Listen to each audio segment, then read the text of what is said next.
everyone, welcome to this week's Fireside Chats with Hali.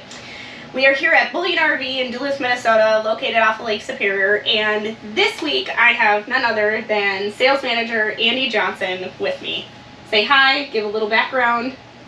Well, my name is Andy Johnson. I've been at Bullion RV for, I believe, 17 years now, and I'm just excited to be on the Fireside Chat with Hali.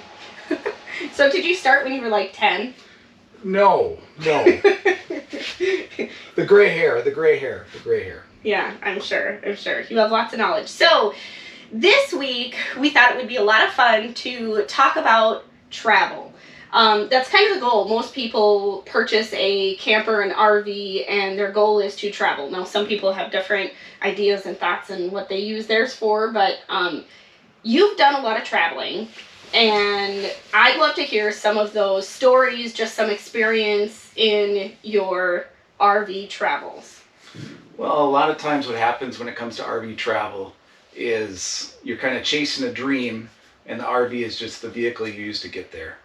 And so when I think of RV travel, I think of a time up in Banff when we were getting a spot, and there were two elk. It was in the fall. There were two elk fighting in our spot when we drove in. That was fun. I remember halibut fishing with my daughter, and she caught the biggest halibut on the boat.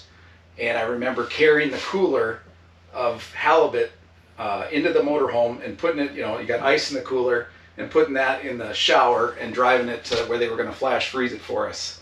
And it just felt, it was just one of those memories that I will not forget. Other things, when you're driving through the mountains and you're in an RV, it feels special. It's something you just feels like you're in a song for a little bit. And so there's just something that's magical about traveling, and it's so cool to be at Yosemite Valley when everybody else has left. Mm-hmm.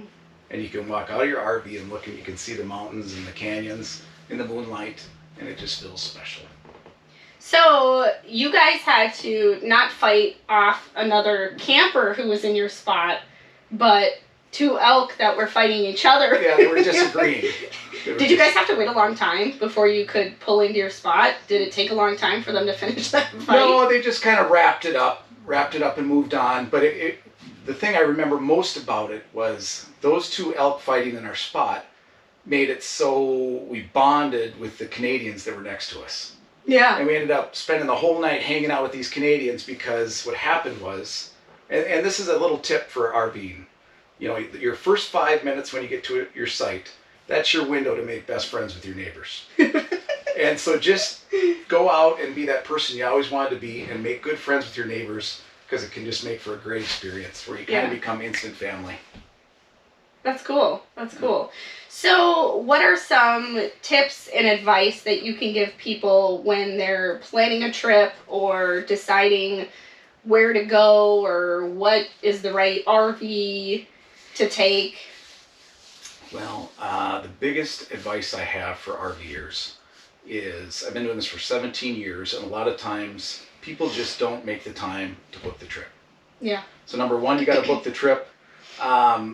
A great experience I have with my family is we go to Stony Point on Leech Lake, and everybody's there with their camper. I mean, we play cornhole, we play all kinds of different games, have competitions, a leaderboard to see who wins everything. Oh, competitive. But I've got a relative that makes that booking in January. Yeah.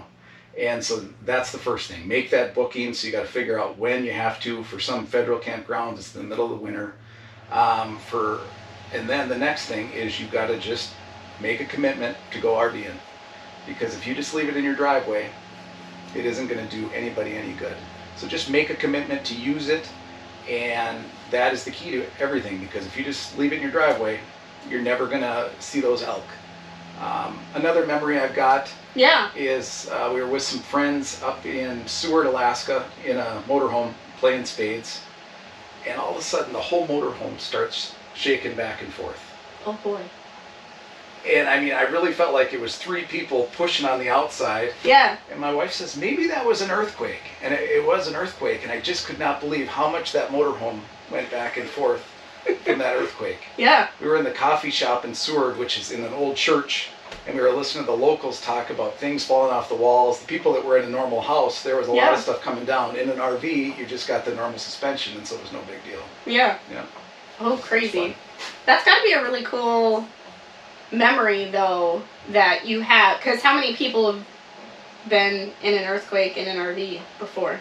Not Probably many. lots of them, but just not in Minnesota. Suppose. Not in Minnesota. Yeah, very true.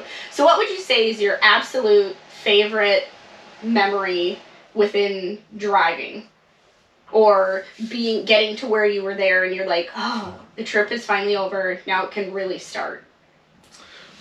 Every year I take a motorhome and I go to WeFest over in Detroit Lakes, and I think it's because I used to go there when I was a kid.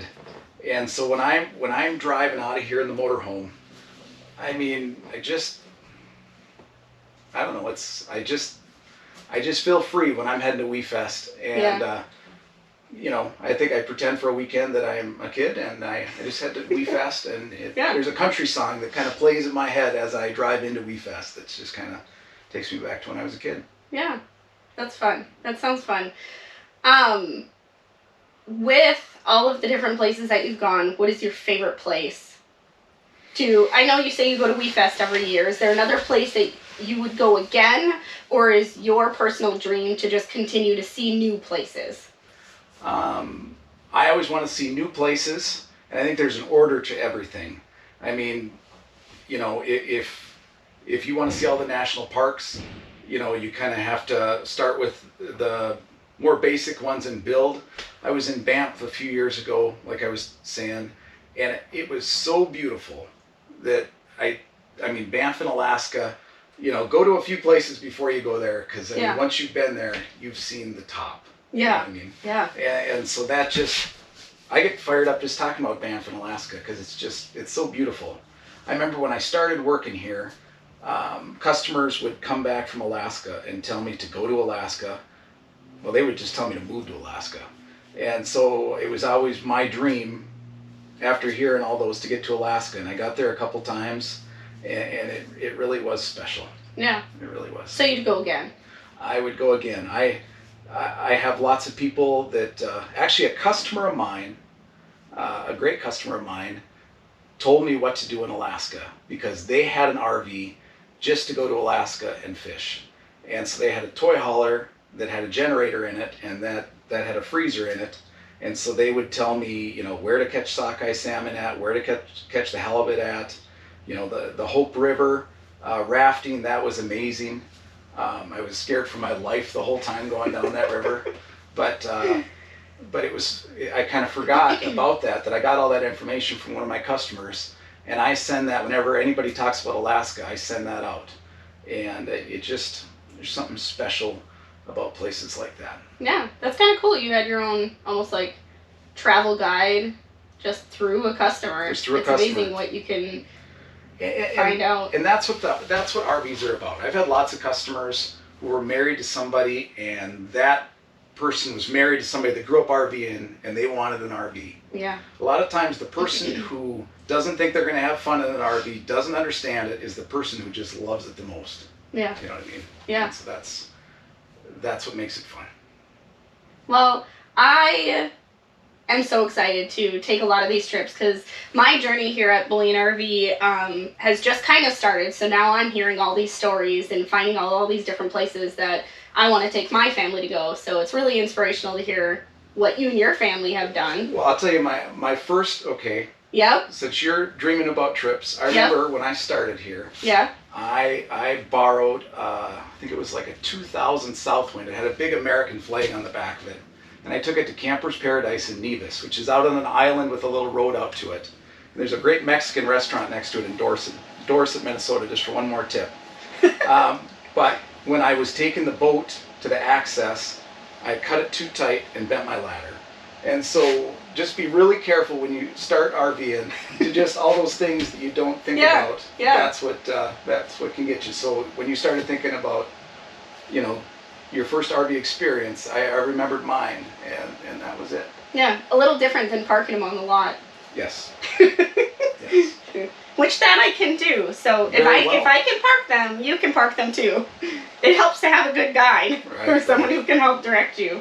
No, so yeah, I mean, I think it's that's the dream. A lot of people really like the idea of travel, and more people now than ever before are taking the opportunity to go RVing, and they're staying, when I say local, I mean the United States. They're not doing as many of the big like Barcelona trips or going to Chile or wherever their big tropical trip, because we live in Minnesota, we've got snow, it's cold, everybody thinks tropical right now because it's just starting to get single digits, but I think a lot of people are trying to do that local. The United States has so much to offer and so much that you can see that you can go take your family and it's, like your own hotel on wheels and make it a home away from home. So that's great.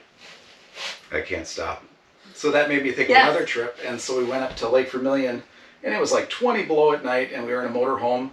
And I mean, we had antifreeze in the toilet. We had water in the fridge, and I thought we were going to freeze to death, but we didn't. It was just a great experience. I mean, there's so many different ways you can use an RV to enjoy life. Yeah.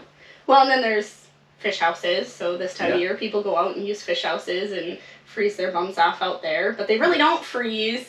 The lake freezes. Make sure the lake is frozen before you go. Jim and I did a really good segment on fish houses. So if that's your jam, go back. It's episode 1. That brings me, subscribe, leave in the comments what you guys want to hear. We really feed off of comments and feedback as far as what we bring in week to week. So we're really excited. But thanks, Andy. I really appreciated the time today, and this is a lot of fun. And maybe you guys can think of all the different trips you guys want to take. Let us know places that you've gone. Leave that in the comments, or leave in the comments maybe places that you're dreaming to go. So with that, thanks. Have a great week.